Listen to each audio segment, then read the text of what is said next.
Hello, welcome back to our channel Bengali blogger Moumita. তোমরা সবাই কেমন আছো? আশা করি তোমরা সবাই খুব খুব খুব ভালো আছো।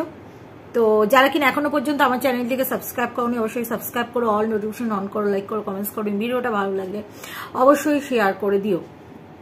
তো কিছু কিছু দর্শক বন্ধুরা বলছেন, মানে মিনার কমেন্ট বক্সে বলছেন, কাল তুমি বাচ্চা নেবে বললে, আজ তুমি জমি কিনবে বলছো, তুমি কি চাইছো? আবার একজন ভিউয়ার্স বলেছেন যে 6 মাসে তুমি এমন কি কাজ করলে, কত টাকা জমিয়ে ফেললে যে তুমি গাড়ি, জমি কেনা সমস্তটার কথা ভাবছো। আচ্ছা, এই 6 মাস প্রদীপ বাবু তার বাড়িতে কি কি সম্পত্তি বাড়িয়েছে, কি কি ফার্নিচার বাড়িয়েছে, সে হিসাব রেখেছেন? সম্পত্তি মানে আমি বলতে চাইছি, সম্পত্তি বলাটা ভুল, বাড়িতে কি কি জিনিসপত্র করেছে সেগুলো কি দেখেছেন? যেরকম কিনা প্রদীপ বাবু গাড়ি কিনেছে, যেরকম কিনা প্রদীপ বাবু বাড়িটাকে যেভাবে সাজিয়েছে, খরচা করেছে, আপনারা তো জানেন আজকাল ওরকম একটা বাড়ি করতে গেলে কিরকম কি খরচা হয়। তাহলে আর্নিংটা বুঝতেই পারছেন, নিশ্চয়ই তার ইনকাম আছে বলে আজকে খরচা করতে পেরেছে। প্লাস প্রদীপ বাবুদের লাইফস্টাইলটাও দেখেছেন যে খাওয়া দাওয়া খুব ভালো।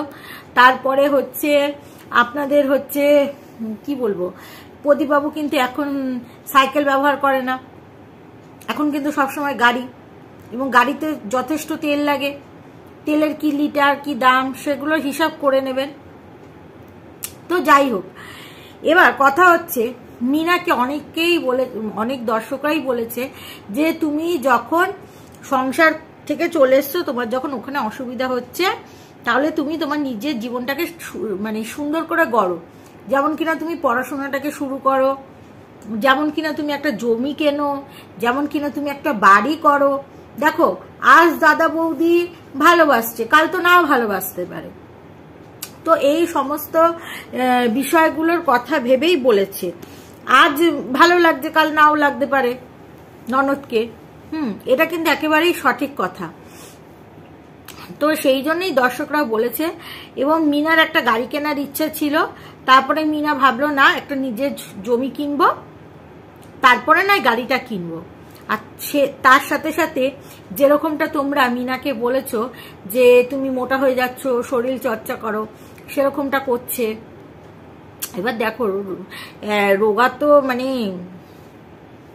এইটা মিনার আমাদের আছে, ঠিক আছে? তো এই আর কি বিষয়, ঠিক আছে?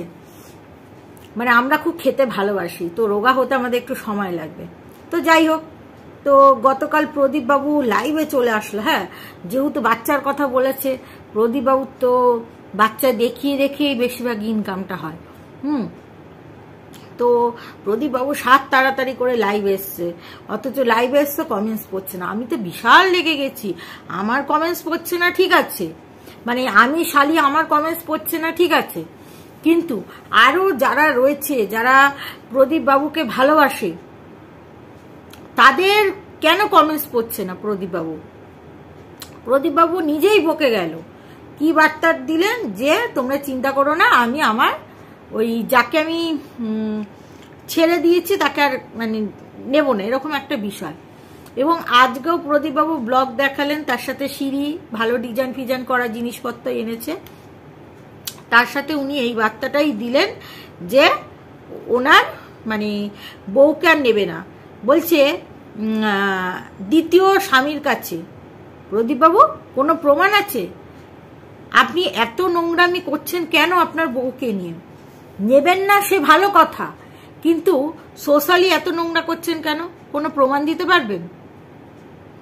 ও যদি দ্বিতীয় স্বামীর সাথে সংসার করে থাকে, এই কথাটা যদি বলেন এর কোনো প্রমাণ নেই, তাহলে আমরাও তো বলতে পারি যে কিমার সাথেও আপনি সংসার করে এসছেন। কারণ কিমার সাথে আপনাকে মানে এখন হয়তো জানি না কোনো একটা মানে আইনের কোনো জটিলতা আছে কিনা, কিমার সাথে আপনাকে সর্বক্ষণ দেখা গেছে। কিমা বাড়িতে আসছে, কিমা বিনা স্বার্থে কি আপনাকে ওইসব জিনিসপত্র ওই দেশ থেকে দেবে, কিমা সেগুলো কিমার মাধ্যমে নেবে।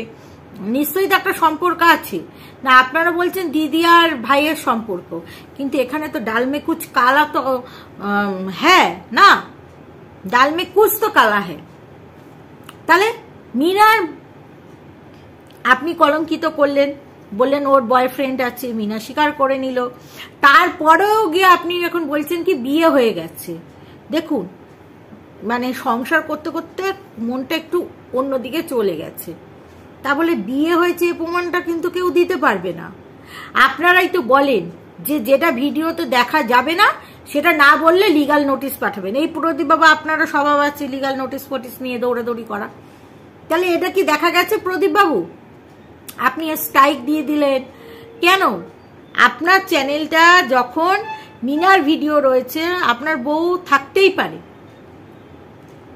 ঠিক আছে, সেক্ষেত্রে মিনাও যদি এই কাজটা করতো চ্যানেল বন্ধ করা বা স্ট্রাইক, তাহলে আমরাও রাগ করতাম। তাহলে আপনি আপনার বাড়িতে থাকতে বা আপনার সাথে কোথাও গেছে প্রমোশনে, সেখানে গিয়ে সুন্দর একটা রিল হয়েছে, সেই রিলের ভিডিও দিয়েছে, ওটা আপনার ভিডিও দেয়নি প্রদীপ বাবু।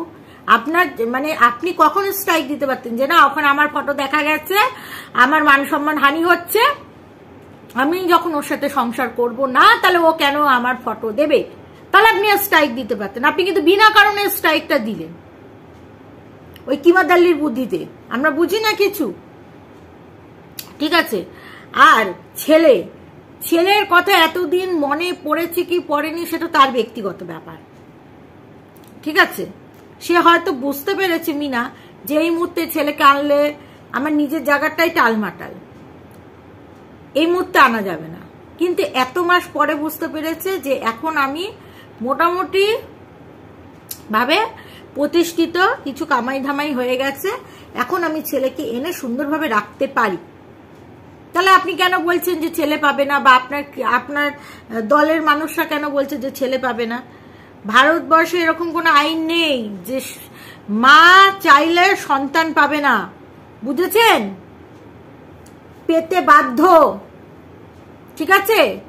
এবার আপনারা ফাইট দেবেন, আপনি তো বলছেন টাফ ফাইট দেবো, তো ফাইট দিন। এখন যদি মিনা যদি আপনার থেকেও টাফ ফাইট দিয়ে দেয় তাহলে তো বাচ্চাটা ও পাবে, ঠিক আছে। এবার এটা হতে পারে আপনি মাসে মাসে গিয়ে বাচ্চাটার সাথে দেখা করতে পারেন, বাচ্চাটাও আপনার কাছে থাকবে, ওর কাছেও থাকবে, উভয়ের কাছেই থাকবে 3 মাস করে বা 6 মাস করে, বা আপনার কাছে ছুটির সময়, মানে সেটা কোর্ট ঠিক করবে না, সেটা তো আমরা বলতে পারি না যে কখন থাকবে, কিভাবে থাকবে, বা আদৌ থাকবে কিনা, বা কোর্ট কি ডিসিশন নেবে যে বাবার কাছে ভালো থাকবে কি ভাইয়ের কাছে ভালো থাকবে, মানে কোর্ট যেটা ভালো বুঝবে যে কার কাছে ভালো থাকবে এবং বাচ্চাটার কাছ থেকেও শুনবে, ঠিক আছে। এরকম ব্যাপার আছে প্রদীপ বাবু, ঠিক আছে। আপনি শুধু শুধু ওকে কলঙ্কিত করছেন, ঠিক আছে। ও যখন বলল যে তার সাথে আমার আর কোনো সম্পর্ক নেই, হতেই পারে সম্পর্ক নেই, তাই না, মত তো বদল হতে পারে। আপনি কি বলছেন আজ মানে ছোট লাল্লি আজ বাবা মা যা চাইছে মেয়ে তাই করে দিচ্ছে, আজ এই বর কাল ওই বর পরশু সেই বর দিয়ে কারো খুঁজে, সময় হলে দেবে। মেয়েদের বিয়েই করতে হবে, স্বামী পেতে হবে, এরকম কি কোনো মানে আছে? কেন একটা মেয়ে ডিভোর্সি হয়ে একা বাঁচতে পারে না? আপনিও তো বলছেন যে আপনি বিয়ে করবেন না, কিন্তু আবার বিয়ের কথা বলে আপনি 32 পার্টি বের করে দেন। আপনার যখন ওই দাদা বিয়ের কথা বলে, আপনাদের গ্রামের কোন মেয়ের বিয়ে হয়েছে যাই হোক, তখন আপনি 32 পার্টি দাঁত বের করে দেন। তাহলে আপনারা তো বিয়ের কথা শুনে মন মে লাড্ডু ফুটা। এতদিন তো আপনি বলছিলেন আমি ওকে ডিভোর্স দেবো না, এখন মিনা চাল চালছে যে আমি ডিভোর্স দেবো না, তাহলে এখন এত ফাটছে কেন প্রদীপ বাবু? ঝুলে থাক, অসুবিধা কি আছে? আপনি তো চাননি, আপনি তো নিজেও বলছেন আমি তো ডিভোর্স চাইনি, তাহলে থাক ঝুলুক, আগামী দিনে তো মিলও হয়ে যেতে পারে নাকি প্রদীপ বাবু, তাই না? কিন্তু আপনি যে কথাগুলো বলছেন আজ এর সাথে তার সাথে পশু তার সাথে, এটা একটা মেয়েকে কলঙ্কিত করা, ঠিক আছে। আপনি টাফ ফাইট দিয়ে যদি ডিভোর্স নিতে পারেন নিয়ে নিন, কিন্তু কলঙ্কিত করছেন আপনার স্ত্রীকে সোশ্যাল মিডিয়ায় দাঁড়িয়ে, আপনার স্ত্রী কিন্তু আপনার সম্পর্কে বাজে কথা বলেনি, আপনিও কিন্তু কিমার দাল্লির সাথে ঘোরেন। আজকে যদি এই কাজটা আমাদের মানে স্বামীরা, আমরা ছেড়ে আসার পরে যদি আমাদের স্বামীরা করতো, আমাদেরও কিন্তু খারাপ লাগতো এবং আমরাও কিন্তু সেই বদনামটা দিতাম। কিন্তু মিনা মেয়েটি এতটাই ভালো কিন্তু দেয়নি, সেই জায়গা থেকে ভাববার বিষয় আছে। আরে সবর করুন, এত লম্পঝম্প কিসের প্রদীপবাবু? সময় নিন, সব ঠিক হবে নাকি? চলুন দর্শক বন্ধুরা, এটাই বলার ছিল যে মানে মা চাইলে তার সন্তানকে পেতে পারে। এতদিন চাইনি বলে তার মায়ের মনে সন্তানের কোনো জায়গা ছিল না এটা না, মা হয়তো আস্তে আস্তে করে গুটি সাজাচ্ছিল, সেটাও তো হতে পারে কি দর্শক বন্ধুরা? আর একটা মেয়ে যদি, একটা ছেলে বাড়ি করছে, এই করছে, সেই করছে, সম্পত্তি করছে, জিনিস কিনছে, তাতে চোখে বাজছে না, অথচ একটা মেয়ে সে যদি একটা কিছু কেনার স্বপ্ন দেখে, আপনাদের জানি না কেন এত চিরবিরিয়ে ওঠে। আর বিশেষ করে মহিলাদেরই বেশি চিরবিরিয়ে ওঠে। তাহলে মহিলারাই কি মহিলাদের শত্রু এখনো পর্যন্ত?